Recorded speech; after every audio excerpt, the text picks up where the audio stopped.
रावेरमधून रक्षा खडसेंची बातमी येते, त्या आघाडीवर आहेत। रावेरमध्ये रक्षा खडसे आघाडीवर। हॅट्रिक करणार का रक्षा खडसे? उत्तर मध्यमध्ये आता पुन्हा एकदा बाजी पलटलेली आहे। उज्ज्वल निकम, ॲडव्होकेट उज्ज्वल निकम आघाडीवरती आहेत, वर्षा गायकवाड पिछाडीवर आलेले आहेत। त्यामुळे मुंबईमध्ये पुन्हा एकदा स्कोअर 3-3 झालेला आहे।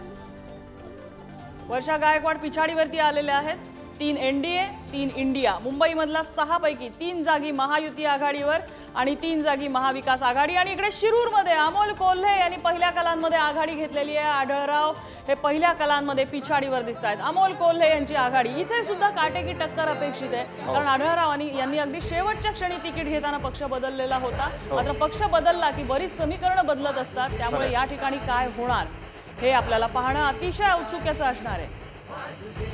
सुरुवातीचे कल हे हाती येत आहेत पहिल्या टप्प्याचं पहिल्या फेरीचं मतमोजणी आहे। हातकणंगलेमध्ये सत्यजित पाटील आता आघाडीवर जाताना दिसत आहेत। सत्यजित पाटील हे आता आघाडीवर आपल्याला जाताना दिसत आहेत। महाविकास आघाडीचे राजू शेट्टी यांचं सुद्धा इथे आव्हान होतं। ट्रिपल फाईट या ठिकाणची, आणि सत्यजित पाटील या पहिल्या कलांमध्ये आघाडीवर दिसत आहेत। इथले विद्यमान खासदार धैर्यशील माने हे पिछाडीवरती दिसत आहेत।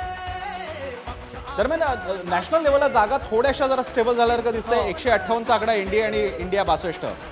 माढ्यामध्ये पुन्हा एकदा चित्र रणजित सिंह नाईक निंबाळकर आघाडीवर दिसत आहेत। धैर्यशील मोहिते पाटील हे पुन्हा एकदा इथे पिछाडीवरती गेलेले आहेत। रणजित सिंह नाईक निंबाळकर आघाडीवर माढ्यामध्ये।